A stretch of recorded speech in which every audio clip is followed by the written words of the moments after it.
Please occupy the front seats.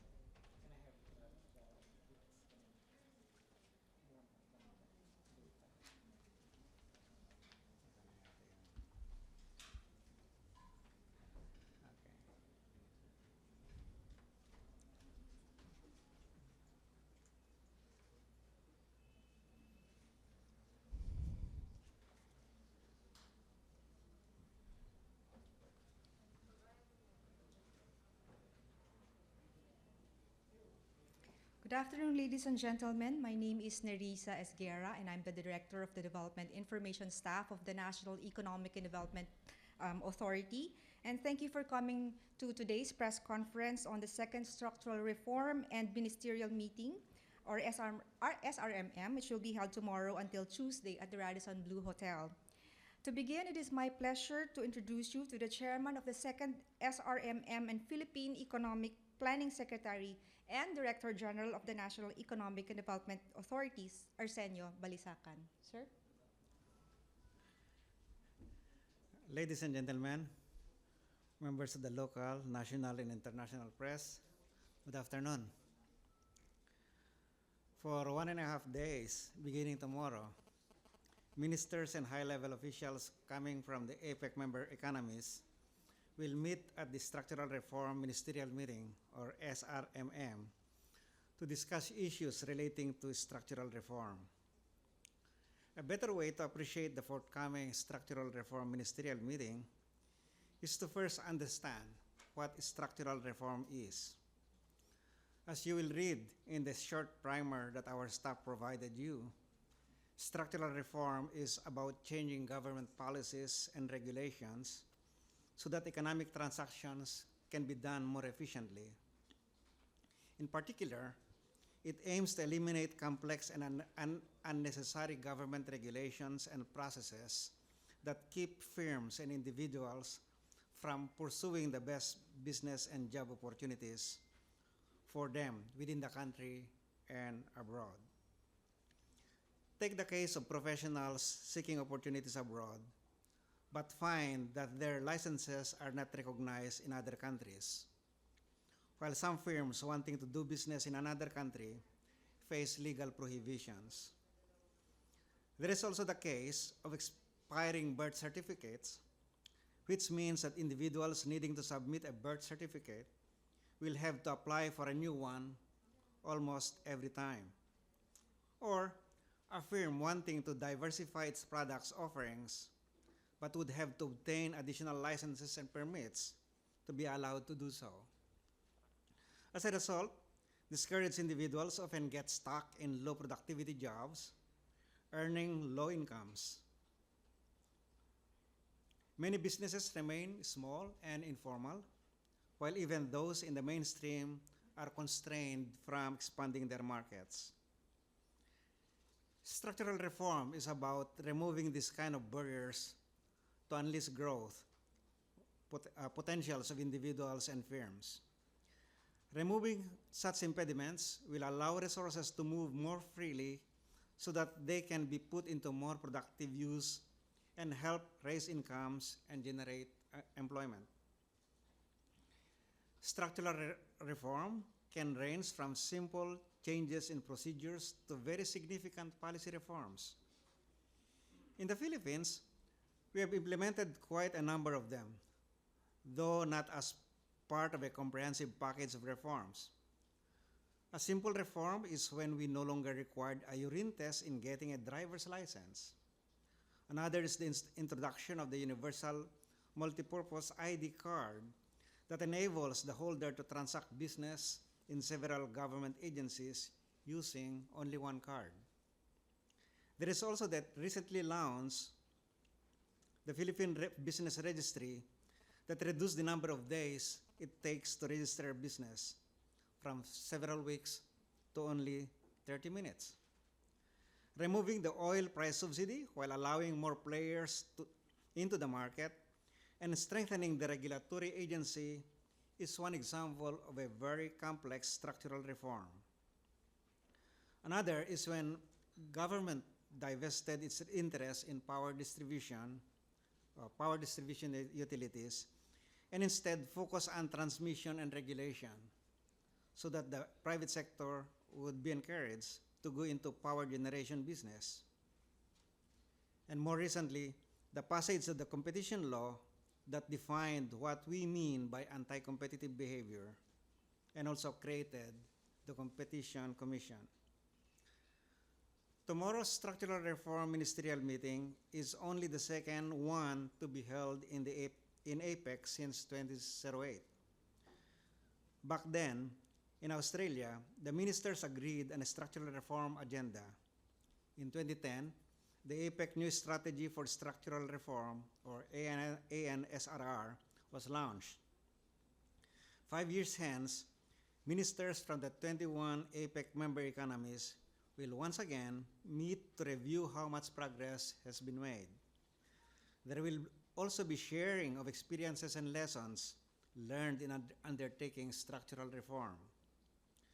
Another important objective of the meeting is to develop the post-2015 agenda for the region, proposed to be named Renewed APEC Agenda and Structural Reform, or RASR. The meeting will be organized into 5 themes. 1, structural reform for inclusive growth. 2, structural reform and innovation. 3, structural reform and services. 4, tools for structural reform. And 5, new directions for structural reform in APEC. In closing, let me state that structural reform is crucial for the Philippines as a growing economy to maintain its growth momentum. It is a long process that we need to keep working on. We can also learn from the experiences of other economies. With this, I hope I have provided a glimpse of what is to come on the upcoming 2-day structural reform and ministerial meeting. Thank you. Thank you, Secretary Balisacan. We will now open the floor to questions from our friends from media. Kindly approach the microphones provided here, and please state your name and your organization before you ask your question. May I have the first question, please? Yes.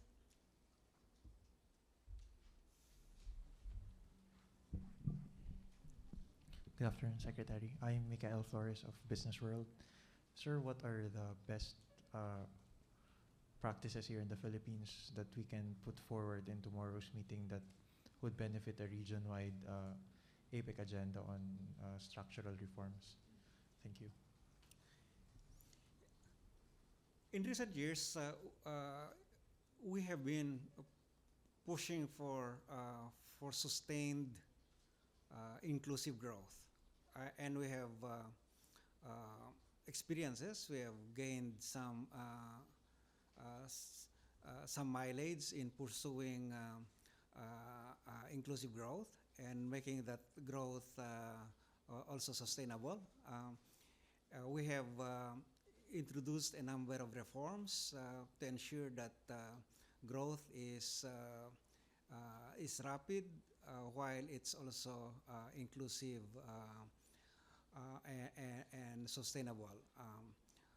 I think we can share our experiences with the region, but more importantly, we also would want to learn from the experiences of successful economies within APEC so that we can deepen the reforms that we have pursued, ensuring that the growth that we have seen in the last 5 years or so could become more sustainable, and also to ensure that the growth is resilient and that the country can move on at a vigorous pace even as the world economy is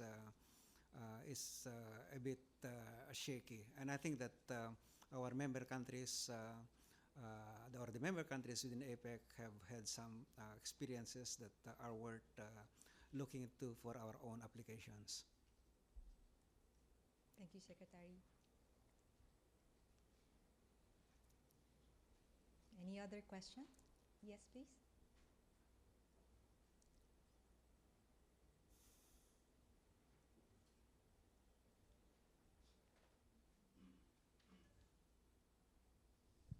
Good afternoon, sir. I'm Jindy from Sunstar Cebu. My question is about foreign ownership in the Philippines. Since we're talking about structural reforms, under our constitution, foreigners cannot own a more than 40% of a business or any real estate properties. So since we are talking about structural reforms, is there any discussions on the part of the Philippine government to open up foreign investors or foreign ownership to more than 40%? Let's take that issue in context. Way back in 2010, when this government, this administration came in, it was so clear at the time that there was so much potential for growth in the country with its abundant labor, relatively skilled workforce,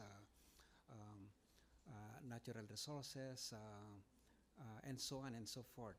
And at that time, the recognition was, and based from the studies, several studies identifying the constraints that were holding the country from moving forward, from achieving rapid growth, were of the following. These are in terms of major importance. One was the very poor infrastructure we have, and that poor infrastructure could run from roads, bridges, power, telecoms, irrigation, and so on and so forth. No? This had made the cost of operating in this country quite high and reduced substantially the competitiveness of our industries, including those in the services sector. No? The second constraint that was identified by these studies was the poor regulatory environment that we had. Again, that poor regulatory environment meant the high cost of doing business in this country. That's the examples that I read earlier, no? or were quite common then. The third was the poor governance, including the bureaucracy, the widespread perception that government was so corrupt. Our institutions were so weak, were so captured by vested interests. Again, those had made the cost of doing business in this country very high and discouraged investment. And the fourth that comes to mind was the peace and order problem. That was the most basic reference was to the peace problem in Mindanao and the ones with the New People's Army and related groups. No? And of course, there were also then issues about the capacity of the economy to absorb or to stand shocks, particularly disasters. No? So these were the major issues that were so prominent in the list of investors, whether domestic or foreign, as constraints that we should pay attention to immediately. And these are the ones that the present administration indeed paid attention to. No? And but then moving forward, after starting making progress in these broad fronts, we need to continue deepening the reforms to ensure that investors would find the country or continue to find the country a very attractive place to do business. And eventually that should extend to addressing the issues concerning foreign business or foreign equity. And I think that is unavoidable. As the economy becomes more globalized, as we engage deeper with our partners, including the APEC member economies, would have to go into, and that would mean also aligning our business practices, including equity ownership by foreigners or foreign investors with the other member economies. That's the essence of integration that the APEC member countries are trying to, or economies are trying to push. Okay, thank you. Yes, please. Good afternoon, Secretary Balisacan. I'm Ben Devero of The Inquirer. Sir, you mentioned earlier that this will be just the second of such type of meeting, the structural reform ministerial meeting. Why is it that during our hosting, the Philippines hosting, that we thought of again holding such kind of meeting this year? Why is structural reform important, and as part of the theme this year on inclusive growth? You know, the APEC, the theme is mutually determined by the 21 APEC member economies. No? The agreement among the member economies in Beijing when they hosted the 2014 APEC was that we need to have a stock taking of the structural reforms that we engaged into, that we committed into way back in 2010. So this is the stock taking exercise, and but because of the very importance of structural reform as an engine for continued productivity growth, sustained growth, and particularly making that growth inclusive, we just need to, or at least the member economies would just have to deepen their structural reforms. While each one can be doing its own structural reform, there is much more benefit for the group as a whole if structural reform is done in unison among member economies. And for us, that's very important because, as we have learned in the last 5 years, that we can move the country to a higher growth trajectory. We can make growth sustainable, conditional, and being able to push reforms, particularly those that inhibit innovation, productivity increases, resource allocation, efficient resource allocation, and so on. So it is our interest, even as as an economy, to deepen the structural reforms. It is also in our interest to make sure that our development partners, these 21 APEC economies working together, will do their own or together do that structural reforms, because the benefits working together would be much greater than the sum of individual parts, no? Like each country doing their own reforms. But if you can unify, harmonize rules, for example, that could make trade more efficient, could make investment more efficient, and that would be for the benefit of everyone. Sir, just a quick follow-up. By the end of the 2-day meetings, are you confident that all 21 member economies will approve the proposed 5-year roadmap for the next 5 years? The roadmap for the next 5 years.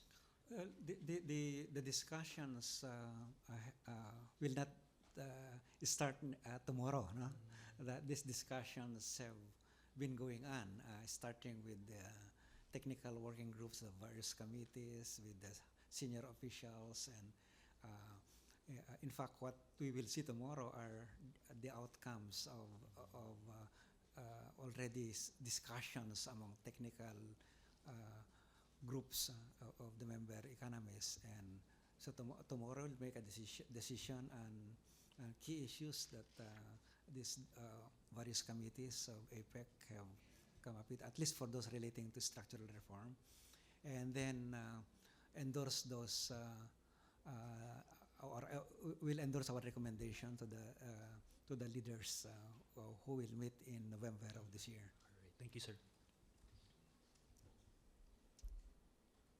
Yes, at the back, please.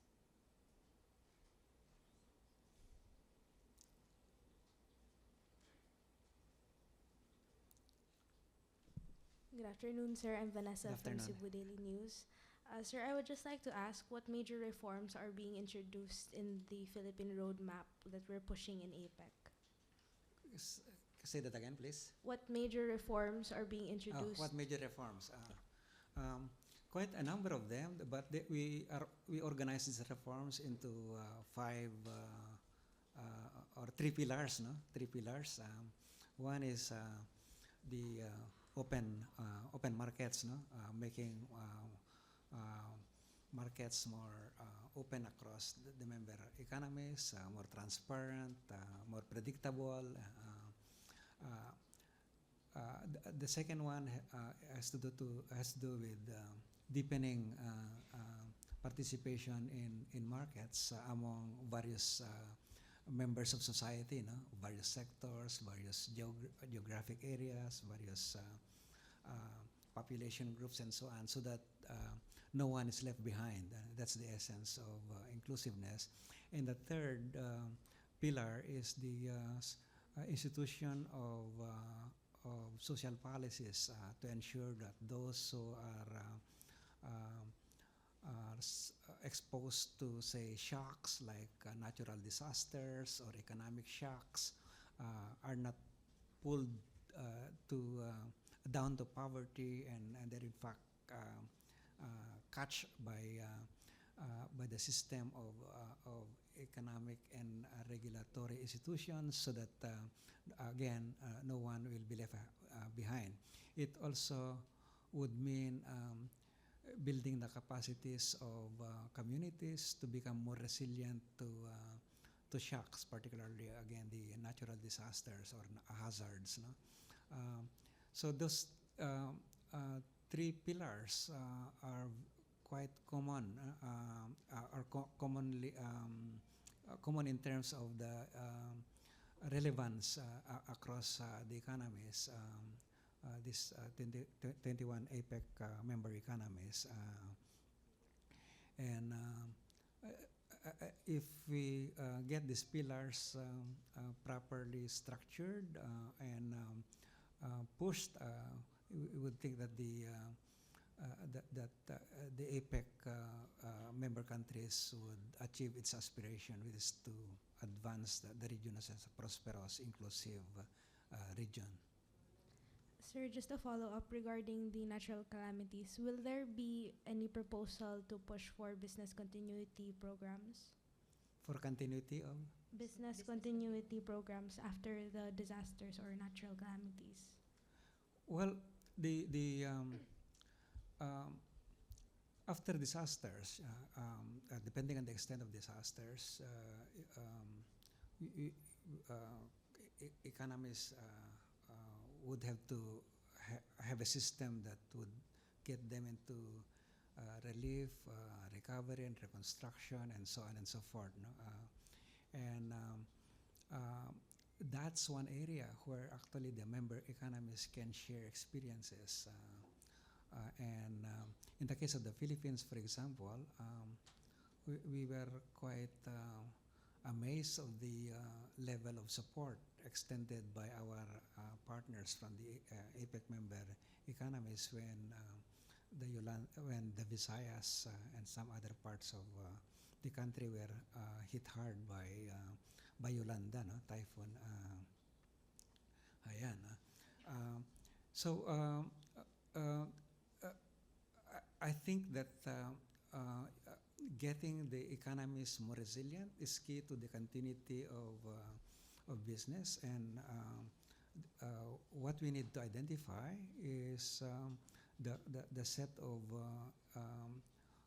policies, the set of interventions or measures that can make communities more resilient. For example, a part of the Cebu Action Plan that we'll be hearing later this week is to institute a set of insurance mechanisms so that areas of the country, whether these are towns or cities or provinces, can proper or even households and firms, can access the insurance market, the credit market, so that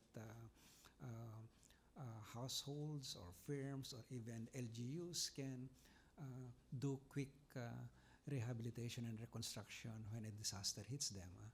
That's one of the. Now, how will these different economies can put that together so that they could all mutually benefit from such a scheme is part of the challenge that the APEC will work on. Sir, last question, sir. Will there be discussions regarding reforms for the export industry as well? For the Or export, specific rules or regulations in the export industry, will there be discussions for reforms on those? export industries. Yes. Certainly, because a big part of the existence of APEC is about trade in goods, in services, not only exports in goods, but also exports in services. And as you can see from from the kit, the magnitude of and relative importance of trade in the growth and in the economy of each of these countries. For example, even the Philippines is now becoming so globally integrated. Even our services sector is now so globally integrated through the business process outsourcing, and you get a lot of exports and services there. The key for us is to expand and diversify our export base, both in goods and in services, so that we could create far more employment than what opportunities than what we already have. It turns out that industries or services sectors that are globally connected tend to give much higher payoff for workers in terms of the quality of employment and the earnings that one can derive from participating in these markets. Thank you, sir. Thank you. Any other question? Yes, please. And then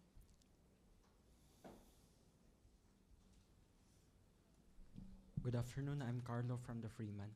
What steps that need to be done to speed up the structural reforms that we're pushing, to speed up the implementation of these structural reforms as far as the Philippines and other APEC member economies are concerned? This is a very good question because this is what we are actually trying to push in our agenda for this APEC meeting, which we are hosting.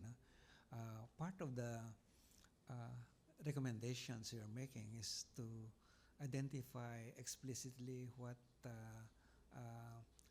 reforms we need to be working on, and that we also put measurable indicators into these reform measures, so that we can monitor the progress we are making. That's a proposal that the Philippines is pushing, and we'll see tomorrow how the different ministers will. Of course, we are working with the other member countries, member economies, in working on this proposal. So that's one. But there are also very challenging concerns in the services sector, where the issues are far more complicated and politically sensitive, no, than those in the manufacturing or trade in goods. For example, those that have to do with procurement, public procurement, for example, or those that have to do with licensing, with practice of profession across member countries. For example, as you must be seeing from the news in Europe, where migration is a very serious concern there, or they are looking at it as a crisis, right? Because there's countries are quite sensitive to that issue, and yet one of the integration aspects of integration that we want to see is this cross-border practice of professions, for example, and even movements of labor. So there are a number of issues. As I said earlier, there are simple cases of structural reforms, but there are also complex ones. And there are enough low-lying fruits that we can work on, but as we move forward, we deepen our reforms and our integration with APEC member countries, we have to move into these more complex issues. Yes.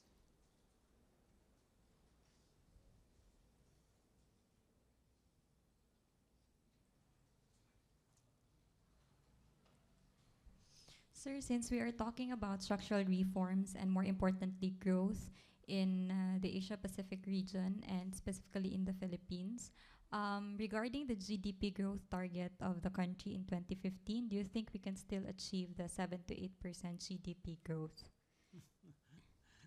Okay. As I said earlier, the determination of the final numbers, no, for 2015 is a collegial decision. We have a group, cabinet member, cabinet cluster called DBCC, no? That's the Development Budget and Coordinating Committee that looks at the different dimensions of the issues, no? From fiscal to monetary to exchange rate to interest rate to external sectors and so on and so forth, and come up with the projections, the target for 2015. Now, initially, all these macro indicators targets, for example, 2% deficit, the inflation of 2 to 4%, and so on and so forth, no? Were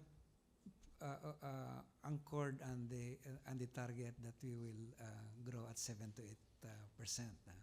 Of course, the first half figure of 5.3% suggests to us that 7 to 8% is rather too high now, quite a bit, quite unrealistic, given the changes in the global economy and changes also within the domestic economy. We are foreseeing, for example, a bad El Nino. You must have read or heard about El Nino going to be as bad as the one we had in 1997, 1998. We hope it will not, but that is indeed a downside risk on our growth. In addition, our exports, both in goods and services, are going to be challenged by the volatility in the global market and the deceleration of growth among our global trade partners, and so on. I think that the 7 to 8% would be given this environment, would be now would appear now to be unrealistic. So everywhere in the world, the only country that appears to be tip up their growth is India, but everywhere else, the forecast is down. But as if we can achieve 6 to 6.5% for the full year, that will still put the country in one of the fastest major emerging economies in the world. So it's not still, 6 to 6.5%. That's still about, and it's something that we can still, fight on, work on hard, and if we achieve that, we'll still maintain our global position as a stellar performer in the global economy. Sir, thank you. Follow-up question to my first question earlier. On a personal note, sir, do you think it is high time for the Philippines already to open up our businesses to foreigners? Is it high time for the Philippines to open up our doors to foreigners, sir? Thank you.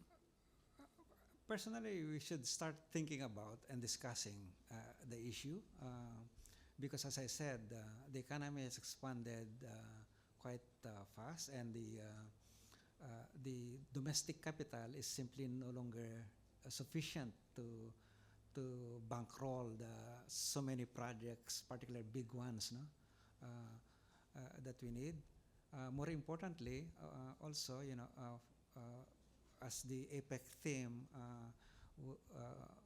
would suggest, trade is not just about capital or investment. Foreign investment is not just about capital coming in to build factories, but it's also about technologies, new ways of doing things, innovations, that are brought or that would come with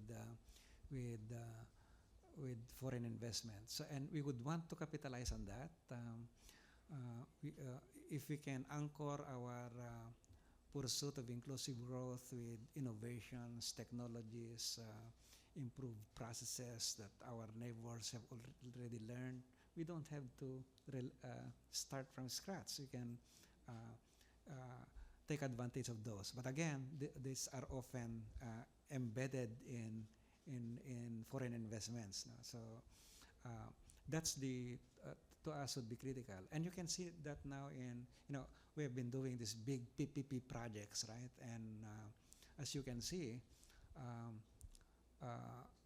the capital needed by this project is quite huge, and we just need to get other players to come in. And again, that would mean improving the business climate, and part of that improvement in the business climate is as what you said, you have got to reduce this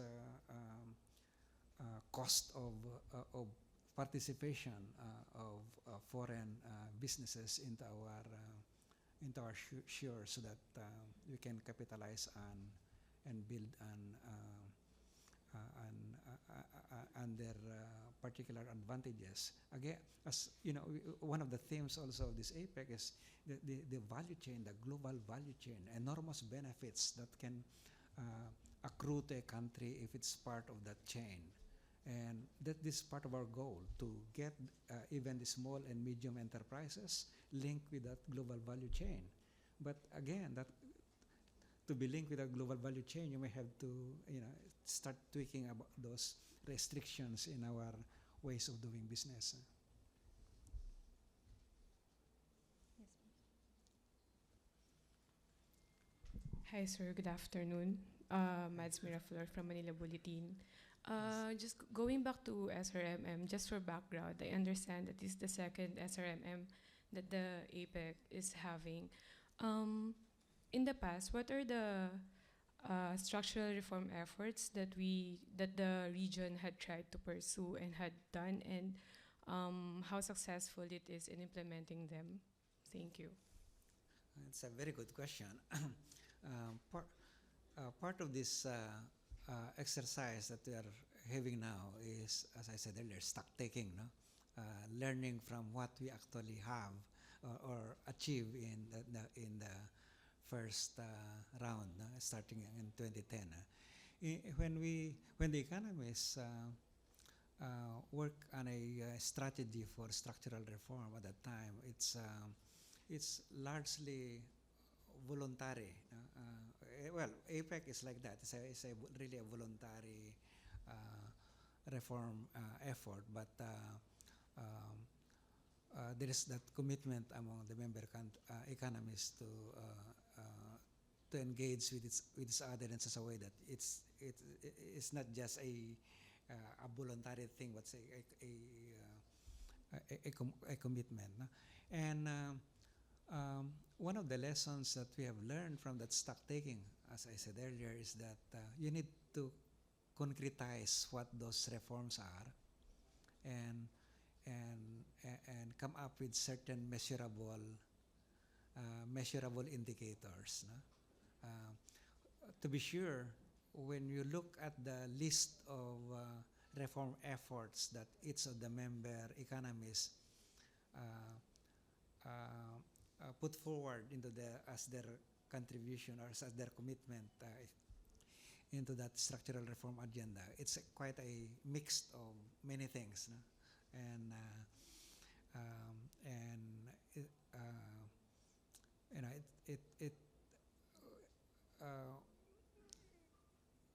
how would I say that? It does appear to be addressing certain things, but at the exclusion of others. And I think what we wanted to see this time around is that we are looking at the bigger tickets, we are looking at the bigger issues, we are looking at what's doable and what's not, and we want to measure progress, and we want to have the tools to be able to capacitate reformers, no? Those who would want to do regulatory reforms, for example. Do we have the tools to do them? And the experiences of some countries could be very valuable for other countries, no, who would want to pursue reform. So capacity building will be an important part of the next structural reform agenda. And as I said earlier, coming up with certain measurable indicators of success or failure in achieving commitments will be a feature of the next reform agenda. Yes, Miguel. Sir, since we're pushing for concrete and measurable results for structural reforms across member economies, what are the mechanisms that we are also pushing in reviewing the progress that economies will be making after we've lined up the list of priorities moving forward? And will the renewed structural reform agenda include short-term and medium-term recommendations in implementing a set of structural reforms that they can do? Thank you. If there is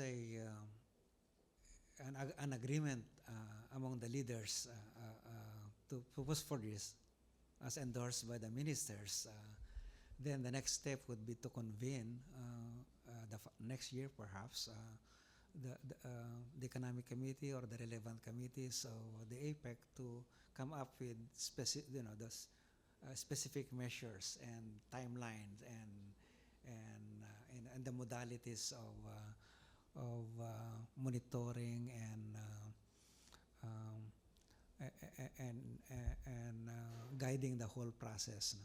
So that would be the process, I believe. First, a decision has to be made, and that is for the leaders to make in November. Then we go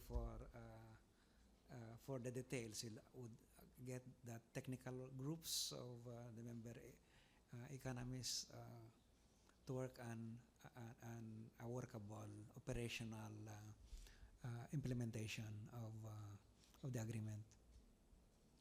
Okay. We have time for one more question. if there's any.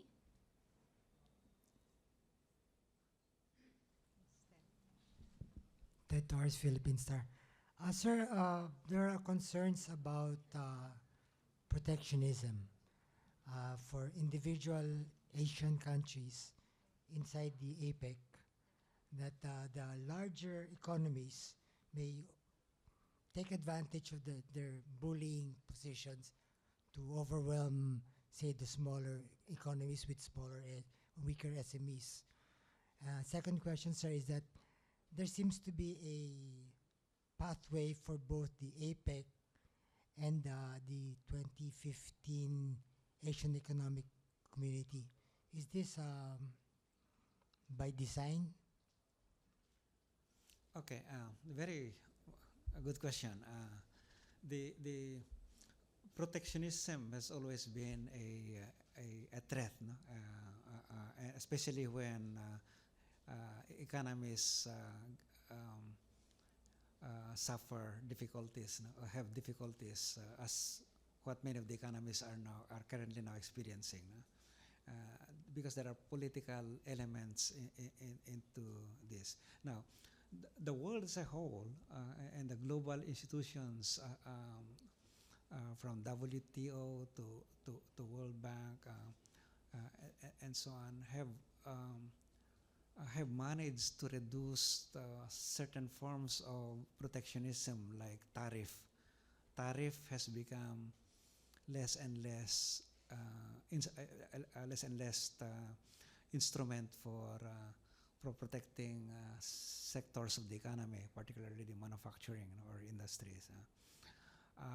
But economies have shifted to some other forms of protectionism, forms that are quite also difficult to observe, difficult to track, difficult to measure, and difficult to enforce, even if an agreement is reached between trading partners. No?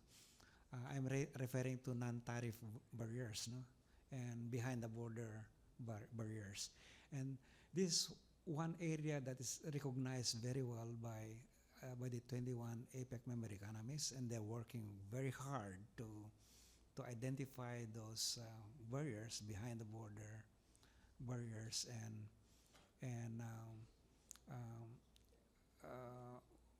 reduce them, so that this objective of achieving rapid sustainable growth among themselves and making that growth inclusive would be achieved, would be realized. As I said earlier, some would be quite difficult to achieve. Some may just be low-lying fruits,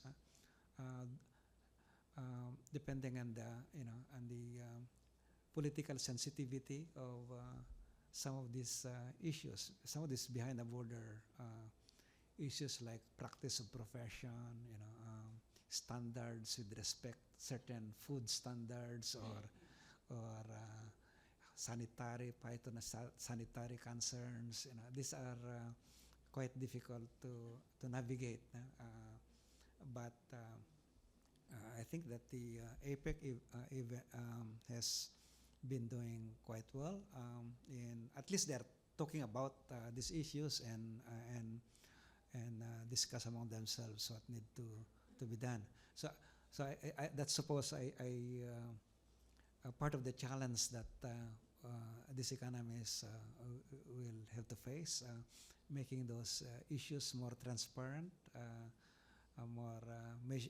and once they make a decision to do something about them, we need to talk about measurability and being able to monitor the progress in the reduction. Okay, thank you very much, Secretary Balisacan, and thank you to our friends from media for asking relevant and interesting questions. We'll see you again in the next press conference after the SRMM. Thank you very much. Good afternoon.